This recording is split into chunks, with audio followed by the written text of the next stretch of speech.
Estimados estudiantes, tengan todos ustedes un buen día. En esta oportunidad hablaremos acerca de las aplicaciones de las transformaciones lineales para el curso de Matemática Básica para Ingeniería. Vamos a hablar acerca de la expansión, contracción, de la reflexión, cortes y trasquilados y la rotación. Para el caso de la expansión y la contracción, como tú puedes apreciar, es una transformación lineal de R2 a R2 y además que cuya regla de correspondencia está dado por esta fórmula que ustedes observan aquí. La transformación de x, y es igual a k por x por k por y. En este caso, el factor k es quien determina si el vector se expande o no. Aquí podemos ver, por ejemplo, algunos casos. Cuando el valor de k es mayor que 1, se va a expander, es decir, se va a alargar el vector. Y, por ejemplo, cuando el valor de k se encuentra entre 0 y 1, aquí, por ejemplo, el vector se va a contraer, ¿no? Estos casos, por ejemplo, son importantes para el principio, por ejemplo, de movimientos de brazos robots. Hoy en día nosotros estamos automatizados. En empresas industriales, por ejemplo, se entiende a la automatización como aquellos procesos que pueden realizar a través de programas, pues brazos robots, ya sea en empaquetamiento, ya sea en cortes, por ejemplo, de láminas de acero a través de puntas láser, por ejemplo, etcétera, ¿no? Estos principios, por ejemplo, de las aplicaciones son importantes para conocer justamente ese principio de movimiento de brazos. También conocemos la reflexión como una transformación y se divide en cuatro tipos. La primera, por ejemplo, es respecto al eje X. En el caso del eje X tenemos aquí la regla de correspondencia en donde observamos que la segunda componente es quien cambia de signo. Luego tenemos aquí con respecto al eje Y, en donde la primera componente es quien cambia de signo.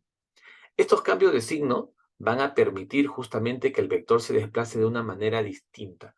Es decir, en el caso del eje X, por ejemplo, el vector se va a desplazar con respecto al eje X. Vamos a poner acá un ejemplo muy rápido. Yo tengo aquí, por ejemplo, mi plano cartesiano y el vector que se encuentra aquí, por ejemplo, va a tener un reflejo con respecto al eje X. ¿Se dan cuenta? Este vendría a ser el reflejo cuando actuamos con una reflexión respecto al eje X. Si fuera con respecto al eje Y, entonces el vector, en este caso, va a tener otro tipo de movimiento, ¿no? Por ejemplo, el vector original se va a encontrar aquí y por lo tanto el reflejo estaría hacia esta posición. Este sería el reflejo. Esto completa, por ejemplo, un movimiento bastante interesante, ¿no? Ahora también tenemos la reflexión con respecto al origen, que es otro tipo de reflexión, y en este caso, como tú puedes apreciar, tenemos las dos componentes con signo negativo. Es como si estas dos las reuniéramos en una sola, ¿no es cierto? Luego tenemos aquí la reflexión con respecto a la recta y igual a x, en donde la recta justamente hace ese proceso para poder realizar el movimiento. Es decir, si antes lo tenía el eje x y antes lo tenía el eje y luego el origen, pues en este caso podría ser una recta, en este caso la recta y igual a x, que vendría a ser una recta diagonal, básicamente.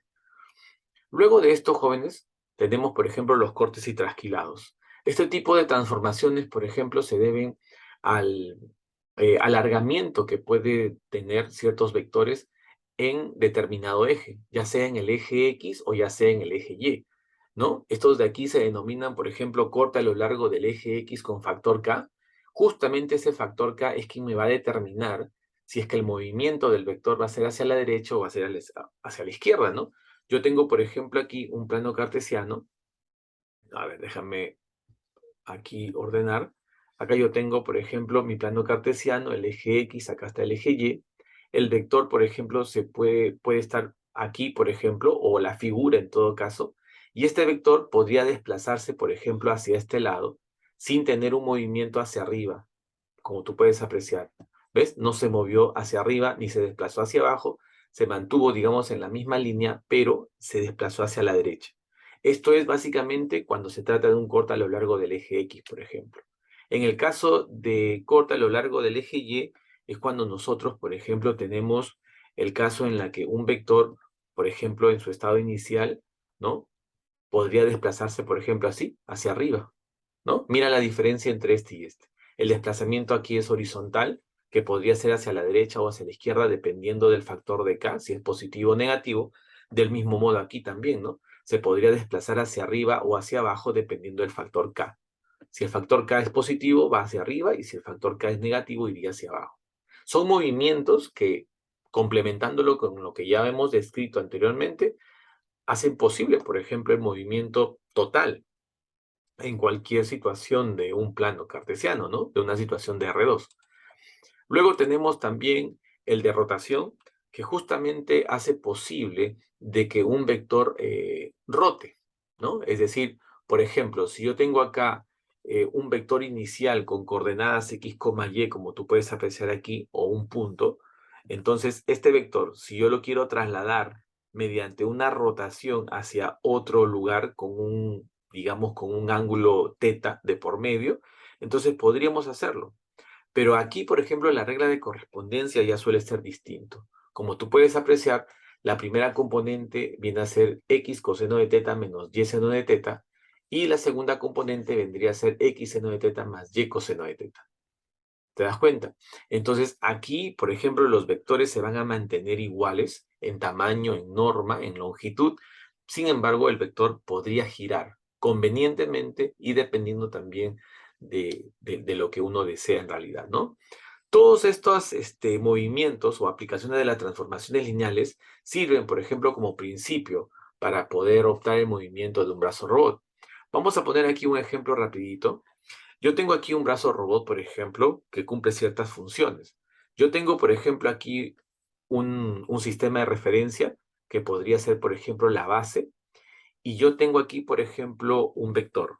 Imaginemos que tengo un vector que vendría a ser la situación inicial que tiene esta caja, ¿no? El principio que tiene esta caja. Si yo quisiera, por ejemplo, colocar esta caja, vamos a suponer, en un lugar que se encuentra por encima, ¿no? Entonces el brazo robot podría llevarlo hasta esta posición. Entonces lo que tendríamos que hacer aquí simplemente es utilizar, por ejemplo, lo que es la aplicación de transformación, en este caso, ¿ves? ¿Cómo podríamos llamarlo? Aquí por expansión.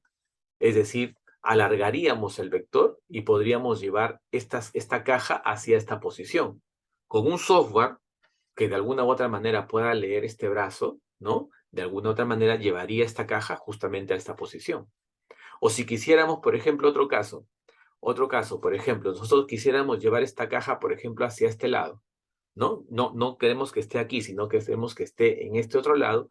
Entonces, ¿qué principio utilizaríamos aquí? Por ejemplo, aquí nosotros utilizaríamos el principio de la reflexión.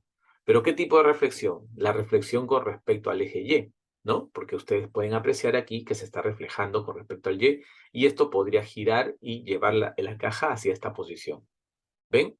Y si hacemos una combinación en realidad de todos los movimientos a través de las aplicaciones que nosotros hemos aprendido el día de hoy, pues podríamos llevar la caja hacia donde deseáramos, ¿no?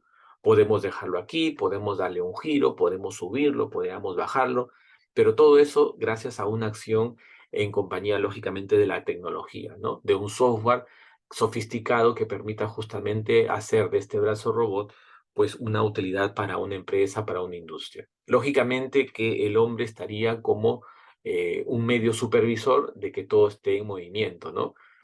Y bueno, pues esto viene a ser la importancia de las aplicaciones de las transformaciones lineales que vamos a ver nosotros el día de hoy.